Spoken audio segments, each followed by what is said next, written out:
I'd like to welcome this debate on animal welfare in Ireland. I think it's a very timely debate. It's one issue that I've been very involved in, same as I think some deputies here, Maureen and so forth. We now have a relatively progressive legislation on the statute books for the past 4 years. Despite this, we are seeing an increasing number of reports of mistreatment and abuse of animals. It's clear there's a massive gap in resources when it comes to enforcement.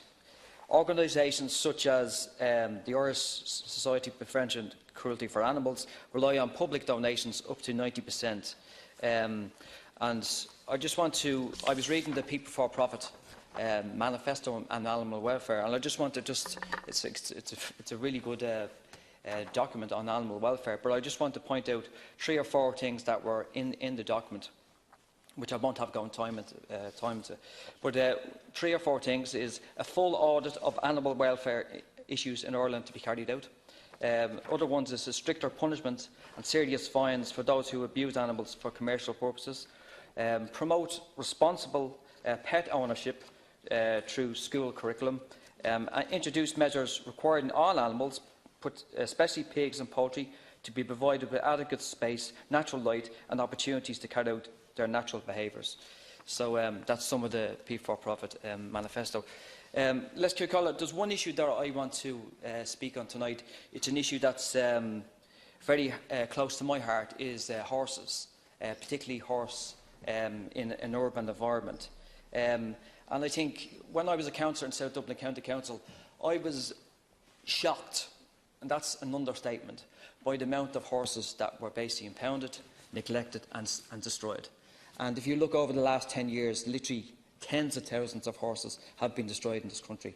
I know in South Dublin County Council, in a period of 4 years, I think probably up to 1,000 horses were destroyed at the cost of about €1 million to the taxpayer. And as a person that loves horses and all animals, I was just shocked by this wanton neglect and cruelty, particularly in a country where the horse is an esteemed creature. And I was just taken aback by them figures. And it's depressing when you see them figures, and they can get you down and so forth. But I think, as a councillor, as a person, that I wanted to try to do something about it. And then, obviously, over them years, the figures have fluctuated. They've gone down a little bit, but still, the figures are way too much. It's too much. So I think the Minister was out in Clondalkin in February to the opening of the Clondalkin Equine Club, and that gives young horse owners a place to call their own. It's the first unique social horse project in Ireland, where horse owners from Clondalkin, young horse owners, can keep their horses in an urban environment. It's a really, really good project.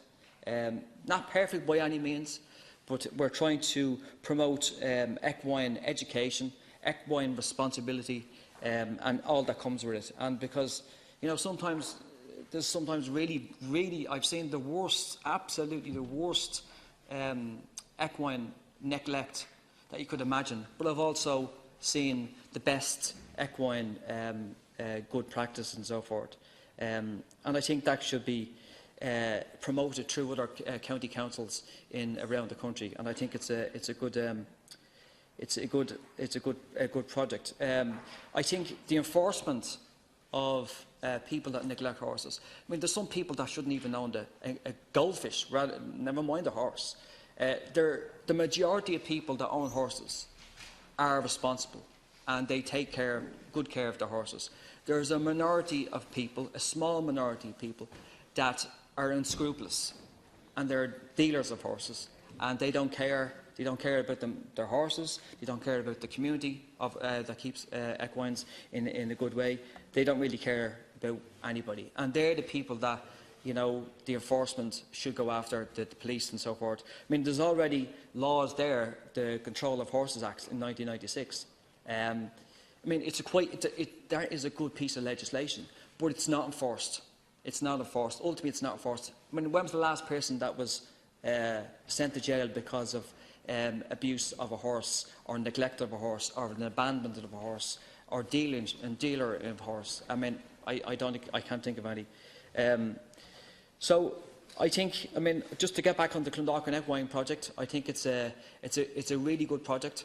You know, you see young people. There's something amazing about a young person and an animal. I mean, again, I'm not a horse owner as such, but it's a great thing to see when a young person, you know, is with the horse. They get a bond with the horse. They get an education from the horse, and that's a good thing. It's not perfect by any means in Clondalkin, but you know what? What was happening before wasn't acceptable, you know. But now at least we're trying to address the issue in Clondalkin, and hopefully, I mean, the Equine Club, the people that have run it, they've gone down to Limerick, they've gone around different parts of the country to promote this idea that a social horse project, not going to be, you know, it's not going to the whole panacea of urban horse ownership, but at least it's better than what is happening at the moment, where horses are basically it's conveyor belt, impounded by the council, destroyed, and people like horse owners themselves are kind of losing out, and the taxpayer losing out. Just the last thing, Cian Kohler, I think, you know, on the whole subject of animal cruelty, you know, I've been at protests last week about the live export of farm animals. I've been at protests about hare coursing. I mean, hare coursing, I mean, I think it's absolutely bizarre. You know, over 100 TDs in this chamber support hare coursing. I mean, I just find it bizarre. I just find it a bizarre sport that like somebody can get pleasure, you know, by chasing a hare around. It's completely alien. You know, and I don't understand. But I think, you know, as long as we live in a society that's profit-ridden, you'll always get cruelty and the abhorrence that comes with industrialised farming. As long as you have that profit-driven society and that system, you will have cruelty to animals. Because I think animals there has to be somebody to speak up for animals, like human beings, you know. And I think where we have a society where, you know, animals and human beings try to coexist, and there's not wanton cruelty, because I don't think most people are cruel to their animals. Actually, we live in a very country that loves animals. But, you know, as long as that system is in place, where you see farming, particularly industrialised farming, where it kills animals particularly horribly, I think you'll have that. I think you will try to end this. Thank you. We'll move on to the rural independents. We have a total of 7